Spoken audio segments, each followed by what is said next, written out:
اپریشن یې د ملا څه 3 لک روپۍ پرې راځي لکه او څه وس ونه کېږي.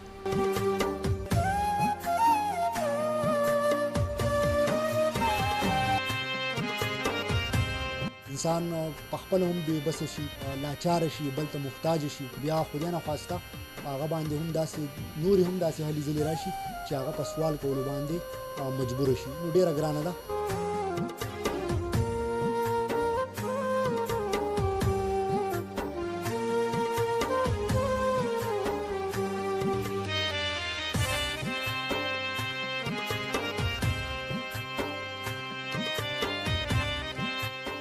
اعوذ بالله من الشیطان الرجیم. بسم الله الرحمن الرحیم. ګرانو کتونکو، مینوالو، ملګرو، تاسو ګورئ آزاد نیوز او پروګرام زما فرض دی. زه ستاسو ورور، ستاسو دوست افتخار احمد یو ځل بیا ستاسو په خدمت کې تاسو ته مخاطب یم. امید لرم چې ښه به یې، تکړه به یې او ژوند ته به تازه یې. ګرانو کتونکو، څرنګه چې ما تاسو ته وویل پروګرام زما فرض دی او دا مهال د سوات په سیمه باغډرۍ کې په یو دوکان کې په څنګ کې چې تاسو زما سره کمروري نه د دوی دغه راتګ ولیدو چې ما وغوښته چې یاره د دوی دغه دردناکه کهاني چې کومه ده دغه تاسو ته هم کېږدمه.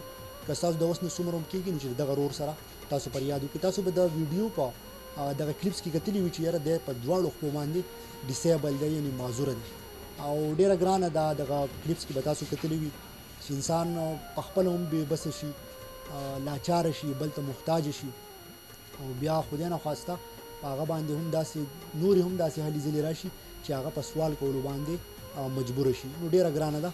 الله دې تاسو او زموږ په حال باندې خپل رحم وکړي. ګرانو کتونکو، مینوالو، دغه رول نه راځم د دوی نه به پوښتنه کوم چې یاره دوی د کوم ځای سره تعلق ساتي او آیا دوی ته داسې کومه مجبوري ده یا کومه دوی ته داسې مسله ده چې هغوی دوی په سوال کولو باندې مجبوره کړي دي او دوی په دغه حال باندې چې ډېره ګرانه ده خو هغوی دغه سوال کوي. ورور سلام علیکم. وعلیکم السلام. ستاسو نوم؟ شمشیر. شمشیر ورور، دا راته ووایي د کوم ځای سره تعلق ساتي؟ د خواخې سیټ هم زه راوځو، د بارګن د سیټ یو د شن بارګن یې. شن بارګن. تاسو ته په خپله څه بیماري ده؟ اول خو راته دا ووایي چې تاسو ته خرابې دي دواړه پیدا شي. دغه چمپلو باندې ګرځم. دغه وړو چمپلو باندې ګرځم. دا تاسو ته څه مسله وه؟ دا زما په دې ملا دا نه وه، هغه اپریشن کړله بس. د هغې د لاسه بیا دا داسې شوي ډیسیبل شوي؟ دغه دواړه خپې خرابې شوي دي، وچې دي اوس په یو ځای باندې. لکه مطلب مخکې بیا ګروینګ نه کوو، غټېدې نه، بس کمزوري کېدې کمزوري کېدې ورځ تر ورځې وچې دي. تاسو ته به اندازه لګېده. نو د دې بیا څه علاج تاسو ونه کړو؟ علاج روپۍ موپۍ نه سره تللی نه. تاسو په خپله والد صاحب څه کار کوي؟ والد صاحب دغه پټي موټو کار کوي، ذمهداري بس. او نور وروڼه د مشران څوک شته؟ یو شته، هغه دماغو کې لږ پرغ دی، ګډ وډ دی، بل دی وړوکی دی. لکه مطلب ستاسو د کور خرچه او دا څوک مطلب دا زما پلار چلوي بس او هغې ذمهداري کوي؟ ذمهداري کوي بس. نو ډېره ګرانه ده. ژوند څنګه تېرېږي؟ ګرانه ده که نه، دغسې تېرېږي څه ګډ وډ بس. زه یم د بارګین او یا به ګاډي ختم یا به نه، او زه دلته ناست یم. مطلب ماښام دی بالکل. او مینوالو ته دې پته شي دغه په فوټیج کې به دوی کتلي هم وي چې بالکل تیاره لګېدو واله وه. دوی چې ما کوم ولیدو نو تیاره ده، بلکې اوس د ماښام لمونځونه هم دغه دې مونږ وکړو رالو. نو دوی چې اوس بارګن شین ته ځي نو هلته یقینا خبره ده چې ګاډي خو د هغه سیټ په دې ټایم باندې مشکله ده. زه الله دې رحم وکړي. نور درته څه مسله ده؟ تاسو سره خپلې خور خبره کوله، هغوی ته څه مسله ده؟ هغه اپریشن یې دی د ملا څه 3 لک روپۍ پرې راځي لکه او څه وس ونه کېږي. هغوی له څه مسله ده؟ د ملا د ملا د هډوکی خراب شوی دی. نو هسپتال ته وبولي او ډاکټر ته وبولو، هغوی چې 3 لک روپۍ پرې راځي هسې نه شو. کوم ځای ته وبولي؟ پېښور ته. پېښور ته چې په اپریشن یې 3 لک روپۍ راځي. 3 لک روپۍ پرې راځي. نو اوس تاسو د هغې دپاره مطلب دا هلې ځلې کوئ؟ څومره ورځ ده چې مطلب داسې راوتي؟ 3 ورځ ده بس. نو ستاسو څه خیال دی دغه 3 لک روپۍ به دا په دې داسې 3-4 ورځو کې پوره شي؟ داسې په کوم حال چې تاسو ګرځئ او چا 10 درکړي، چا 20 نه پوره کېږي.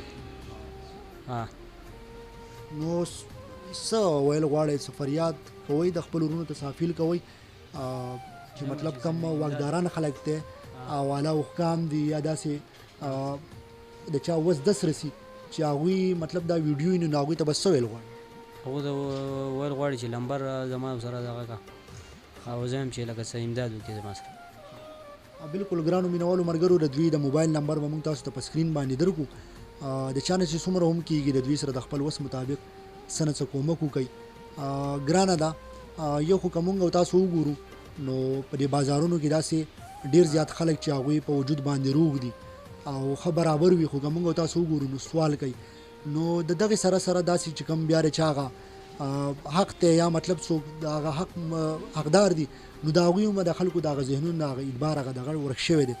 نو دغه خلکو ته هم زمونږ د کیمرې په وساتت دغه فیل دی چې یاره دغه څوک چې روغ دي او د چا وس دس رسي په خپو باندې برابر دي، په لاسو خپو ټیک دي، نو چې خپله مزدوري وکړي نو ډېره به ښایي، ځکه چې د چا داسې وس نه رسي نو بیا د خلکو په نظرونو کې دوی هم داسې پاتې کېږي. نور به څه ویل غواړي؟ بس ډېره مننه.